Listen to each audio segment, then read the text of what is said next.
Hi there, I'm Sam from EasyTradingSignals.com, and we're going to take a quick look at Bitcoin and what happened. This is currently Sunday, the 10th of September, and for those of you that have been following, you would know that I was very bullish on Bitcoin, and it did in fact go and almost go and touch 5,000 versus the US dollar, which is absolutely amazing. And then, of course, all of this happened here, and you might say, "But what the heck is that? That does not look good." Well, I'll tell you what happened there. Most of this movement here, the downward movement, is due to regulations that the Chinese government has imposed upon the launching of initial coin offerings, ICOs. Basically, there were too many of these initial coin offerings in the Chinese market, and they felt that a lot of it was fraudulent. So, good thing, to get rid of that aspect. You do not want that type of thing in this market. So very good that they want to regulate that, but they're dragging their feet, and of course that creates uncertainty, and when it creates uncertainty, people start panicking, and then they start selling. So I know that a lot of Chinese investors are afraid that they might not be able to get their Bitcoin converted back into local currencies or dollar or whatever else they want to do, and that's why they're selling as much as they can in order to get their money out of the market, and that's what we're seeing here. So this move here, once again, I'd say this is clearly a zigzag movement. Let's quickly mark that out for you.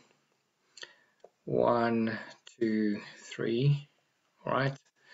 So it's a corrective move, and here we have what looks like an impulsive move with the fifth ending right up there, and this here, once again, to me, looks like it is a zigzag move. Now, although we see some major support here at 4,000, if this leg here completes downward, we're going to see that happen. So then we're looking at 3,800, because it's likely to find the next level of support around about 3,800. Now, if it does not touch 3,800 but comes close to it, that will actually be a good signal, because that would mean that even though there's strong forces pushing it down, it's not strong enough to go and touch there.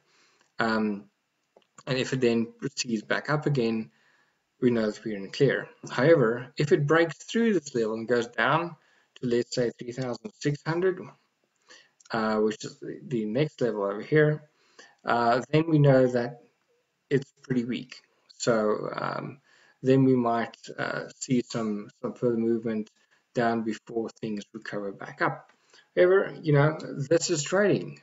This is how the markets are, and this is why you should always only invest money that you can afford to lose, right? There's always risk in the market, and you have to understand what's happening and assess your risk accordingly. So at this point, what I would say is that we need to see if this movement here is going to go down and touch this level of 4,000, and then bounce back up, or is it going to head all the way down to 3,800 before heading back up again? So that's my assessment of where we stand with Bitcoin, and of course, all of the other cryptocurrencies are also affected by this alternative coins.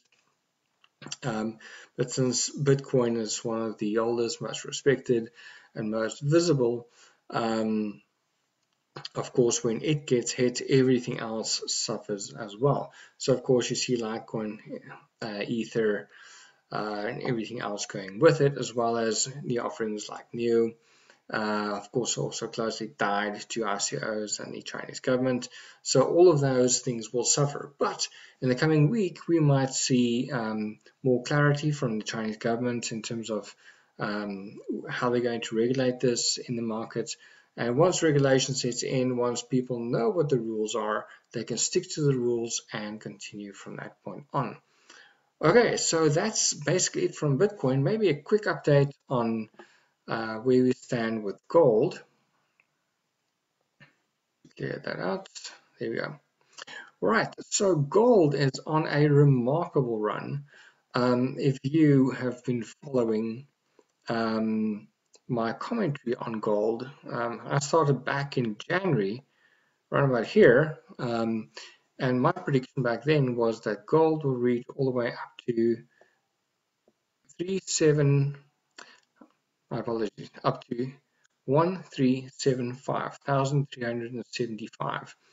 Reason for that is because of this level over here, and that's basically where it touched previously back in July last year. So it's natural that gold would want to levitate back up and try and touch that level, but it came awfully close already, going all the way to almost touching 1,360. So it is really rocketing up. It might not be able to sustain this right now. It might first pull back somewhat before continuing, but I'm pretty sure it's going to at least attempt to hit that level. Over there, you know, people always rush to gold when there's uncertainty, and there's certainly a lot of uncertainty around these days. So exciting times. We'll see how it goes, and I'll keep you posted. So hey, as always, trade easy, and remember to subscribe. Thank you. Bye.